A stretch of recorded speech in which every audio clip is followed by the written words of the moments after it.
10-12 বছর যাবত আপনি খালি দেখেন রে। আমাকে বুঝাইবেন আপনি। আর আপনি আমাকে বুঝাইবেন, আমি বুঝি না। আচ্ছা ব্যক্তিগত জিনিস বাদ দেন মনির ভাই। তোমার কি বলতে এই একই আপনার ক্যারেক্টারটা করতেছেন না, সেখানে আব্দুল্লাহ আলামিন রে কই আব্দুল্লাহ আলামিন আমার হাতে গড়া আপনি ঘন্টা বোঝেন, আপনি ঘন্টা বোঝেন, আমি বলতে বাধ্য হলাম। আপনি আমার একই কথা বুঝেন। বলতে বারবার বাধা দিচ্ছেন, এই জন্যই বাধা দিলাম আপনারে। আমি আপনার না কথা না, পুরোটা আমি আপনার ইলজিক্যাল কথা বলবেন আর আমি বাধা দিব না, এটা হতেই পারে না। আপনি আমার কথা মতো কথা কোন স্বীকার করেছেন যে নাহিদ ইসলামরা 4 তারিখ পর্যন্ত জেলখানায় ছিল, পুলিশের ইসে ছিল, সেটা ভুল। ভাই আপনি মাতবুরি করেন না, মাতবুরি করেন না। আবার আমি তো স্বীকার করছি, এটা তো জনগণ শুনছে না, আবার আপনি নতুন করে রিপিট করতে হয়। মাতবুরি পাইছেন? না না, মাতবুরি পাইছেন? মাতবুরি পাইছেন? হ্যাঁ, কথাটা কি বলছেন? আমি তো ভুল স্বীকার করছি। আমি বলছি যে এটা আমার সীমাবদ্ধতা। আপনি ভুল স্বীকার করছেন, সেটা সমাধান বলবো না। আমি বললে আপনি আবার বলার কি আছে? কেন বলবো না? কেন বলবো না? এই যে আপনি কি আমার মুখের ভাষা কাটবেন? আপনি শিখে নিন কিছু। আপনি শিখছেন। আমি আপনারা ফালতু এখানে গেছেন। না রবি ভাই, আপনি এই ধরনের কথা বলতে পারেন না। আপনি এই ধরনের কথা বলতে পারেন না ভাই। না না, সবার সাথে করবেন না মবগিরি। না, সবার সাথে মবগিরি করবেন না। আবার what do you mean mob? এই মব হইছে কি তো 24 হইছে। আপনি মব বলতে কি বুঝেন? আপনি মিয়া কই আছিলেন মিয়া? আপনি 22 সালে মাইর খাইছেন। কোথায় আমি আপনার নাকের ডগায় আমি আপনার সামনে আন্দোলন করতে আপনাকে আমি দেখি নাই। কয় বছর মিয়া? আপনার বয়স কত? কয় বছর আন্দোলন করছেন? আমি কম করিনি, আমিও 20 বছর যাবত করি আন্দোলন। ওটা আপনার বয়স কত মিয়া? আপনি দেখেন না মিয়া, সার্টিফিকেট দেখেন। কম হয় নাই, সার্টিফিকেট দেখবে, রোল নাম্বার দিয়ে দেখেন না। কি কোন না কোন? আরে 20 বছর তো বয়সই হয়নি আপনার। আর 20 কেন হবে? 20 বছর আগে তো আরো 24 বছর আগে আমি এসএসসি পাস করছি। 20 বছর হবে কি? আর 24 বছর আগে এসএসসি পাস করছেন, 20 বছর হবে কেন? কি বুঝেন আপনি? আরে মিয়া 20 বছর তো আপনার বয়সই হয় নাই মিয়া, এসএসসি পাস করবেন। আর আমার বয়স 20 বছর হবে কেন? আমার সন্তানের বয়স আর 3 বছর পর 20 হবে। আমার বয়স 20 হবে কিসের জন্য? এই জন্যই তো সমস্যা। কথা মানে কথা খেলার অভ্যাস বাদ দিয়ে দেন। কথা খেলার অভ্যাস বাদ দেন। 3 বছর হতে পারে। 18 বছরে বিয়ে করলে ব্যক্তিগত জিনিস বাদ দেন। না না, তাইলে এখন আমরা তো অনেক কিছু ছাড় দিয়ে কথা বলি। মোতা বিবাহ করতে কনক সাহেব, মোতা বিবাহ করেন।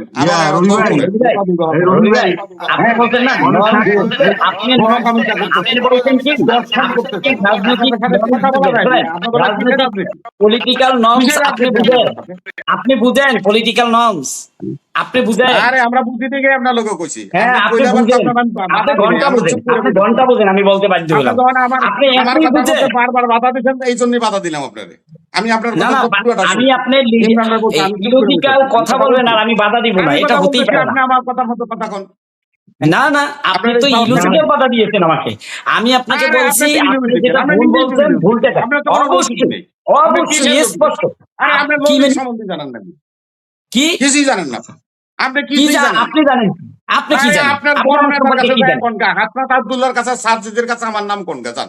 আপনার নাম বলতে কি হবে? আরে আপনি নারায়ণগঞ্জে ডিজিটাল ব্যবসা, আর আপনি নারায়ণগঞ্জ সম্পর্কে আপনি কোন আমি ভালো জানেন। আপনি জানেন প্রচুর। 17 বছরে আপনি নারায়ণগঞ্জে কোন আন্দোলনে আমি আপনাকে দেখি নাই। আমি নারায়ণগঞ্জে 10-12 বছর আপনাকে দেখি নাই। আমাকে বুঝাইবেন আপনি। আর আপনি আমাকে বুঝাইবেন, আমি বুঝি না। আচ্ছা ব্যক্তিগত জিনিস বাদ দেন মনির ভাই। তোমার কি বলতে এই একই আপনার ক্যারেক্টারটা করতেছেন না, সেখানে আব্দুল্লাহ আলামিন রে কই আব্দুল্লাহ আলামিন আমার হাতে গড়া করবি বেটা, যা বেটা কই যা। এই যে দেখছেন বিহেভিয়ার আর অ্যাটিটিউড, এইটা শিখে নিক। এই বিহেভিয়ারের জন্য তোরা যেরকম করস আমরা ঠিক সেমটা কি করে। এখন থেকে কি করে কি করে এই কালকে মব করবে না? আপনি যেরকম বিহেভিয়ার করবেন, আপনার সাথে ব্যবহার তো তুই তেহারি আমি করতে চাই না, কারণ আমি নর্মস বুঝি। আমার ওই শিক্ষা, আমার ফ্যামিলি শিক্ষা দিতে। লেট মি ফিনিশ,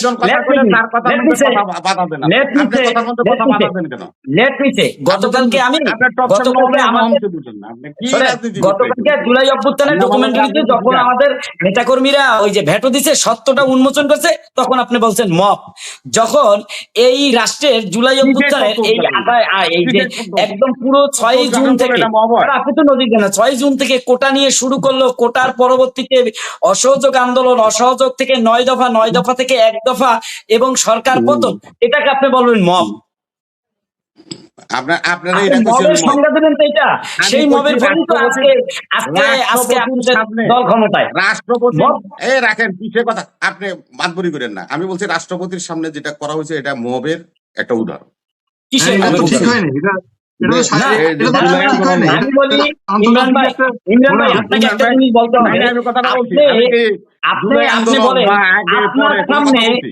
আপনার সামনে রিপ্রেজেন্ট করবে আপনাকে বাদ দিয়ে, এটা আবার এটা এটা বিরোধিতা করলে মব হয়ে যায়। না এটা এটা এটা বিরোধিতা করলে মব না, হয়ে যায়। এটা তো অন্যায়। রাষ্ট্রীয়তা শোনেন, এরকম হইলে আপনি ইয়া, চলে আমি আসবেন। একটু বলি রবি ভাই, আমি একটু বলি, রবি ভাই আমি একটু বলি, শোনেন, এটা তো অন্যায় করছে, ভুল করছে, এটা তো অসুবিধা নাই, কিন্তু আন্তর্জাতিক পর্যায়ের একটা প্রোগ্রাম ধরেন যেখানে বিদেশি রাষ্ট্রদূত ছিল, সেখানে ওইভাবে করা ঠিক হয় নাই, এটা নর্মস না না, এটা উনি ঠিকই বলছেন রবি ভাই। এই নর্মসটা শোনেন, আপনাকে আমি বলি ইমরান ভাই, আমি এই নর্মসটা আপনার কাছে ব্যাখ্যা দিয়ে দেই। নর্মসটা আপনারা যে নর্মসটা কোন, আপনারা কোনটার কথা বলছেন আর আমি কোনটা বলি, দেখেন আপনার সামনে, আপনার সামনে আপনি যেই কাজটা করছেন, আপনার সামনে সেই কাজটাকে বাদ দিয়ে করা হবে। আর আপনি যদি বাংলাদেশ কেন পৃথিবীর যে কোনো জায়গা থেকে যত বড় ডেলিগেট থাকুক না কেন, সেই ডেলিগেটদের সাথে আপনি রিপ্রেজেন্ট করবেন। এই জুলাই অভ্যুত্থানের ডকুমেন্টারি রিপ্রেজেন্ট করতেছেন আপনি, যেই ডকুমেন্টারিতে আসল যার ছবি থাকার কথা, যাদের ছবি থাকা দরকার, আবু সাইদ সহ এই যে নাহিদ ইসলাম, এদের এদের যে কার্যকলাপ গুলো থাকার কথা, সেগুলোকে আপনি ডিনাই করে, সেগুলোকে আপনি পাশ কাটিয়ে বাদ দিয়ে আপনি একটা ডকুমেন্টারি করবেন, এইটা রাষ্ট্রের বিদেশি রাষ্ট্রের না মানুষের শোনেন, কাছে আপনি পৌঁছে দেবেন, এটা কোনো ভুল বার্তা করেছে। হতে পারে। না না শোনেন কনিক সাহেব, এটা কিন্তু ভুল করেছে, এটা বলেছে, এবং দেখেন আখতার হোসেন যখন কথা কখন বলেছে, বলেছে? আখতার আমি হোসেন বলি কিন্তু প্রতিবাদটা করে চলে গেছে। ভুল করেছে, যে আখতার ভুলটা হোসেনের কখন স্বীকার করেছে? তারা কি প্রথমেই ডকুমেন্টারি শোয়াপের আগে বলছে আমরা ডকুমেন্টারি বাদ দেন না, রাফেদখান যখন বক্তৃতা দেয় এই তখন শোনেন, এই ডকুমেন্টারি যত ওকে কথাই আমি বলেন একটু বলি একটা এবার। প্রোগ্রামে, কনিক সাহেব হলো। একটু বলি, যত কিছু বলেন, সারা বাংলাদেশের মানুষ জানে নাহিদ কে, সারা বাংলাদেশের মানুষ জানে, ওইটা কেউ খাবে না, ভুল জিনিস কেউ খাবে না, ঠিক আছে? আমি বলি আই এগ্রি ইমরান ভাই, আই এগ্রি উইথ ইউ। কিন্তু কথা হলো কি, আমি আপনাকে বলি, যখন গোটা বাংলাদেশের মানুষ ওইখানে যায় নাই, ওইটা হয়তোবা স্যাটেলাইটে গোটা বাংলাদেশের মানুষ বিএনপি যে ডকুমেন্টারি একতরফা ডকুমেন্টারি বানাইছে, বিএনপি দলীয় ডকুমেন্টারি, হ্যাঁ কিছু ছবি রাখছে, বাদ দিতে পারে নাই।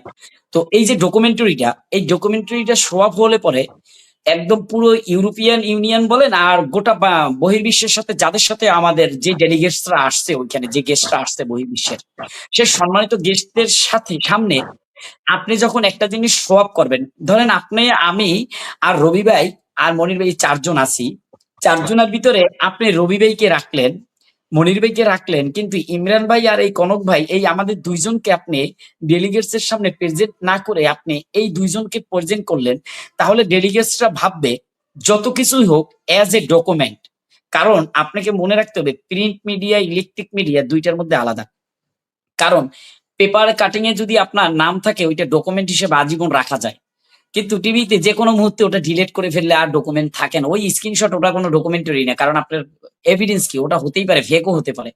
বাট আপনি নিউজ পেপার বা এই প্রিন্ট মিডিয়া ইলেকট্রিক মিডিয়া ছাপাখানা, এগুলো যেমন ডকুমেন্টারি, সেই রকমের একটা ডকুমেন্টেশন শো করার সময় আপনি সেই ডকুমেন্টের ভিতরে আপনি সেই ডকুমেন্টস আপনি নাহিদ ইসলামকে আউট করে দেবেন বা আবু সাইদকে আউট করে দেবেন, বা যাদের মাধ্যমে এই অসহযোগ আন্দোলন থেকে এক দফায় পরিণত হলো, সরকার পতন হলো, তাদেরকে আউট করে যখন ওইটা শো আপ করবেন ভিজুয়ালি, তখন দেখা যাবে কি জানেন, বহির্বিশ্বরা মনে করবে যেহেতু এখানে কোনো বাধা আসে নাই, তাহলে চুপ রয়েছে সবাই, তাহলে এইটাই সমর্থন দিয়েছে, এটাই পরবর্তীতে এস্টাবলিশমেন্টে যাওয়ার একটা প্রক্রিয়া হতো।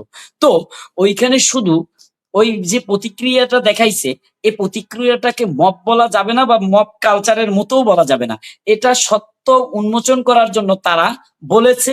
এবং পরবর্তীতে আপনি দেখবেন সেটা তাদের মুক্তিযোদ্ধা বিষয়ক মন্ত্রী স্বীকার করেছেন, ধন্যবাদ।